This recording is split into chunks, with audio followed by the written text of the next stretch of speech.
Well, hello and welcome to Church at Home for this episode concerning the 28th Sunday in Ordinary Time. Father Ed Estock here. Father Michael. Brother Dominic. And we have another great parable.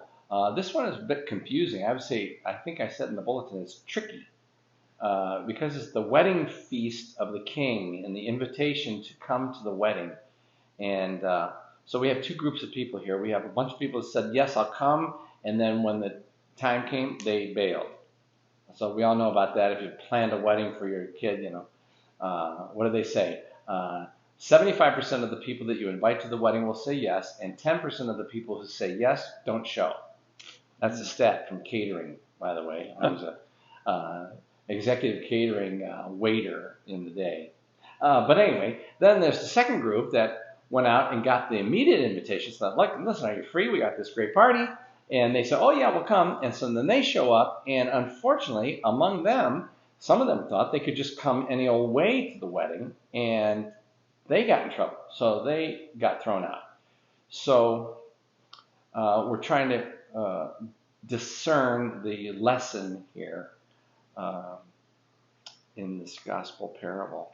Yeah, I think what we find is that Jesus is trying to show in this wedding feast that there's something momentous and something really important happening, and these people who were invited didn't recognize the importance. And I think a wedding feast is still an applicable thing today.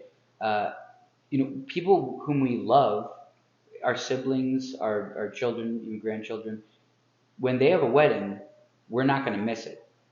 People are flying, across countries to get to weddings and things like that. But sometimes we get, that wedding invitation where we're like, well, second cousin, this might just be a nice invite. But Jesus is showing, this is of vast importance, and probably showing that that's something that we need to realize and commit to. And when we don't commit to what Christ is calling us, even though it does take a lot of effort, there's consequences. Right?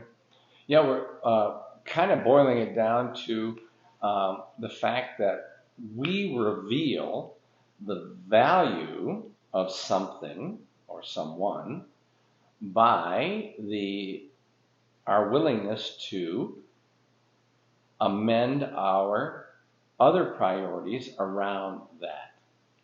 So that you can see a lot of people, kind of like last week, right? We had one son said, no, I'm not going, and then he went, and the other one said, yeah, I'll go, but they didn't go.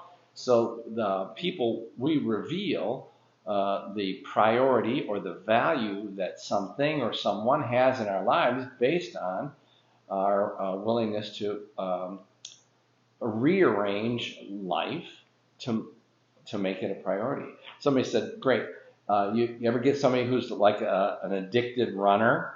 Their whole life, they're checking the weather report, they are changing their diet, they are organizing their whole life. They spend hours a day away from family and friends so that they can do their training and all that kind of stuff. So, this has so much value for them that they are willing to rearrange everything in their lives. Somebody else said, how about tailgating? We might be on dangerous soil here. These people that are Browns games tailgaters, they are spending days preparing, and then they get up in the middle of the night so they can get the perfect parking space, and and they have great friends there. It just becomes the priority of their life, and everything else is arranged around it. So. And these things aren't necessarily bad. Certainly running, being healthy is not a bad thing. And, there's a time and a place in life for being a sports fan and enjoying the sports season. But none of these things should become idols, right? They shouldn't be more important than our relationship with God, with our preparation for the kingdom or the wedding feast. So it's really bewildering, really, to see people of goodwill, people of faith, make so many drastic misprioritizations and not respond to the invitation to the wedding, which I think would have been Jesus' point to the audience that he was speaking to. So the wedding feast is like a holiday for the town. It lasts a couple of days. Basically, the whole town goes, so you get away from work and the routine of life and go and have a little fun and reconnect with people. And it's like, why would you not go, right? And so I think that should be our disposition too when it comes to the invitation that God's making to us. Why would we not respond Right. to that? Right. I think this Eucharistic revival, and of course the Respect Life Month, all these things are um, questioning us to show what is the priority of our lives. What do we really value? And the way we show that is by the way we rearrange our lives to make them a priority, to give them preference, to respect life, to make the Eucharist part of our weekly schedule. I've been saying we have to have Eucharistically shaped lives, but we cannot have Eucharistically shaped lives or faith if we don't have a Eucharistically shaped calendar. You can't claim to value the Eucharist and want to live the Eucharist if you are not at the Eucharist. It's a wedding feast and a plan and an invitation that we have to make room for. So Yeah, and I think that this is a daunting task if for us, our faith is like medicine. It's like, okay, I have to take it, and then, so it's like, okay, well, I need to take this like gross stuff, but I really want to do everything else. And so we'll delay it or we'll push it off. But if we truly understand the immense goodness, the joy, the peace that comes from our faith, then it's not medicine, but it's similar to tailgating. It's similar to the runner's high. Is that when we value and appreciate the goodness of our faith, then it's not as much of a sacrifice as it is something we desire. And so yeah, for us, it's a good thing to recognize. Do I see Mass as like, well, something I have to go to, or do we see it as this glorious ability to commune with our God? Plenty of people talk about how, you can go to Mass, but I'll pray in my room. I'll kind of do the obey the commandments, but then they have no even awareness of the glory of the Eucharist. Mm-hmm.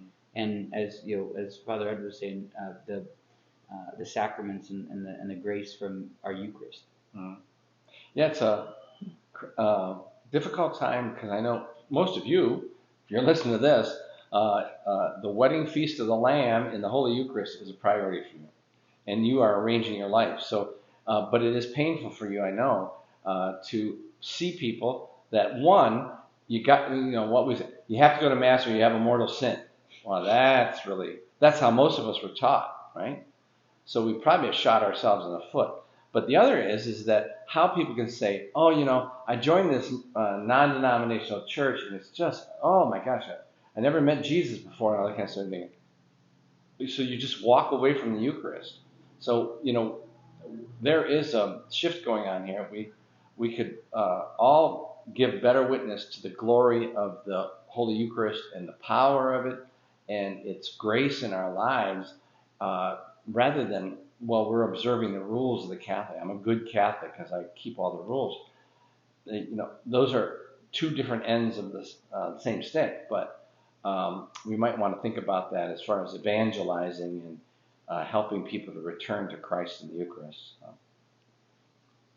All right. There you go. Great. Take care. Have a good week.